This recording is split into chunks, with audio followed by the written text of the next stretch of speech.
ఏంటమ్మా శాంతి, డల్గా ఉన్నట్టున్నావు? ఏం లేదు బాబాయ్.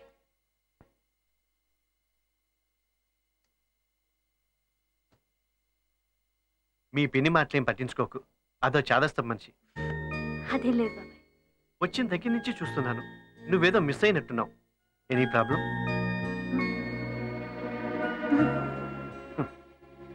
నాకు తెలుసమ్మా, వయసులో ఉన్న అమ్మాయి గలగలా మాట్లాడితే ప్రేమలో పడ్డట్టు. అదే అమ్మాయి ఏమీ మాట్లాడకుండా మౌనంగా ఉంటే ఆ ప్రేమే ప్రాబ్లంలో పడ్డట్టు. అదేం కాదు బాబాయ్. ఇంకా నా దగ్గర దాచాలని ట్రై చేస్తావు ఎందుకు? నాకంతా తెలుసమ్మా. నువ్వు చైతన్యని ప్రేమిస్తున్నావు కదా?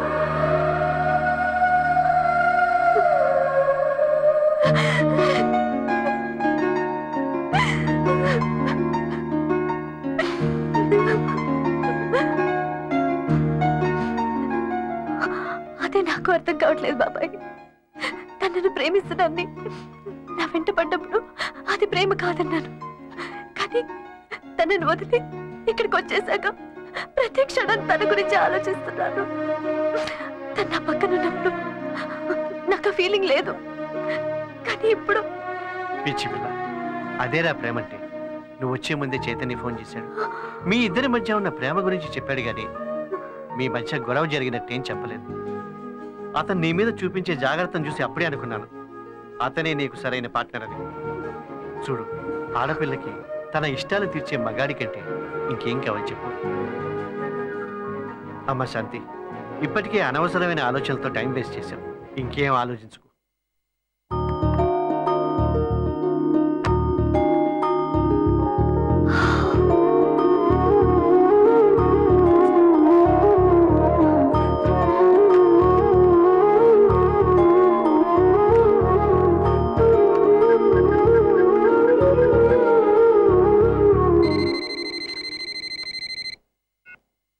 హలో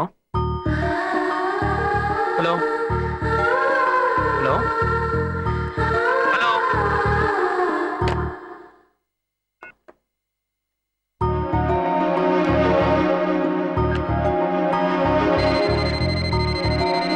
హలో హలో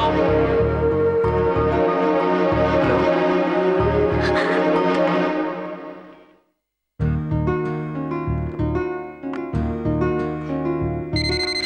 శాంతి,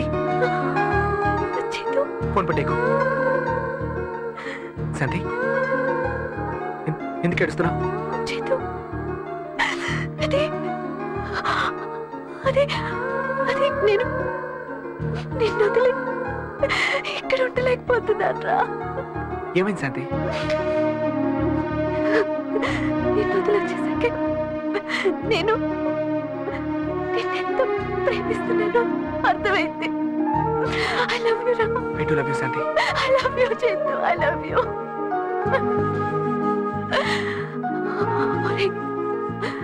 ఇక జీవితంలో ఎప్పుడూ నిన్ను వదిలి ఉండను రా. నేను వెంటనే బయలుదేరి వచ్చేస్తున్నాను రా. నేను రిసీవ్ చేసుకోవడానికి వస్తాను శాంతి.